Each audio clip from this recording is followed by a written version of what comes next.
Hello students, let's see the question. The question says two ball A and B having masses 1 kg and 2 kg moving with speed of 21 meter per second and 4 meter per second respectively in the opposite direction. Collide head on. After collision, A moves with speed of 1 meter per second in the same direction, then the coefficient of restitution is. So हमारे पास क्या given है, मान के चलो कि ये आपके पास एक बॉल है A और ये आपके पास दूसरा बॉल है B, राइट मैं राइट वाले डायरेक्शन को ले लूंगा पॉजिटिव डायरेक्शन और यहाँ पे ए मूव कर रहा है to the rightward direction with the speed of 21 metre per second. अब देखना ध्यान से, यहाँ पे ये बोला गया कि ए और बी दोनों ऑपोजिट डायरेक्शन में मूव कर रहे हैं. इसका मतलब कि बी आपका लेफ्ट डायरेक्शन में मूव कर रहा होगा with the speed of 4 metre per second. सही है. चलो, तो अगर ये इलास्टिक कोलिजन हो या इन इलास्टिक कोलिजन हो, law of conservation of momentum हमेशा वैलिड होगा, राइट. तो मैं पहले यहाँ पे यूज करने वाला हूँ law of conservation of momentum, ठीक है. लेकिन उसके पहले ये देख लो कि आफ्टर कोलिजन क्या बताया गया कि after collision A moves with the speed of 1 metre per second in the same direction. मतलब कि ये हो गया मेरे पास बिफोर कोलिजन, ये सिनेरियो है बिफोर कोलिजन वाला.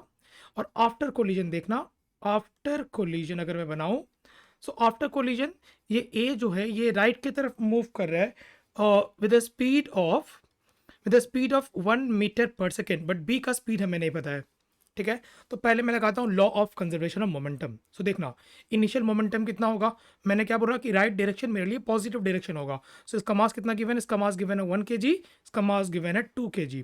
सो ये हो गया मेरे पास 1 इंटू, याद होगा formula, m1u1 plus m2u2 equal to m1v1 plus m2v2. यहाँ पे u1 क्या है, इनिशियल स्पीड, v1 क्या है, final speed of mass m1. ये u1 है initial speed of mass m1, u2 initial speed of mass m2.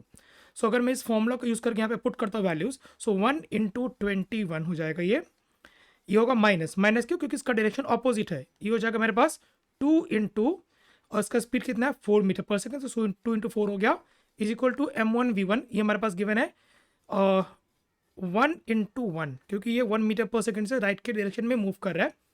m2 का value हमें नहीं m2 का वैल्यू हमें पता है जो कि है मेरे पास 2 kg, बट v2 हमें नहीं पता है. यहाँ पे v2 हमें निकालना है. सो ध्यान से देखना v2 कितना आ रहा है, v2 इज इक्वल टू ये हो गया 21 माइनस 8. सो 21 माइनस 8 हो गया 13. सही है, ये 1 इधर आएगा तो 13 माइनस 1/2. सो ये मेरे पास आ रहा है 6 मीटर पर सेकेंड. देखो पॉजिटिव में आया, इसका मतलब कि बी वी राइट की तरफ 6 मीटर पर सेकेंड से मूव कर रहा है. यहाँ तक क्लियर है.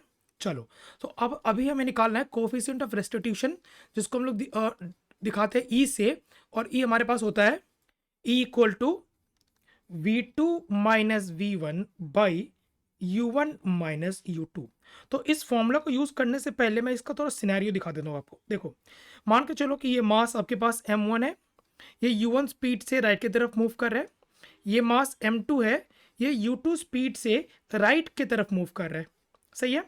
उसके बाद ये हो गया बिफोर कोलिजन. मैं आफ्टर कोलिजन वाला का सीन बनाता हूं. आफ्टर कोलिजन ये जो मास m1 है ये मूव कर रहा है विद स्पीड ऑफ v1, ये जो मास m2 है ये स्पीड कर रहा है with the speed of v2. सो इस सिनेरियो को देख के मुझे ये फॉर्मूला में v1 v2 u1 u2 का वैल्यूज पुट करना है. सो ध्यान से देखना, यहाँ पे v2 का वैल्यू हो गया 6, v1 का वैल्यू हो गया आपका 1, तो 6 माइनस 1 हो गया. ठीक है. u1 का वैल्यू कितना है, u1 हमारे पास था 21, तो यहाँ पे हो गया 21 माइनस. अब देखना ध्यान से, ये जो b है ये लेफ्ट की तरफ मूव कर रहा था, मतलब u2 का वैल्यू -4 होगा, मतलब -4 होने वाला है. So this will be -4. कितना आ गया, ये आ गया 5/25. So this is coming as 1/5. इसका मतलब ये हो गया 0.2. सही है. सो कोएफिशिएंट ऑफ रेस्टिट्यूशन आ गया मेरे पास 0.2. So the correct answer will be your option number 2 and I hope I got the answer. Thank you.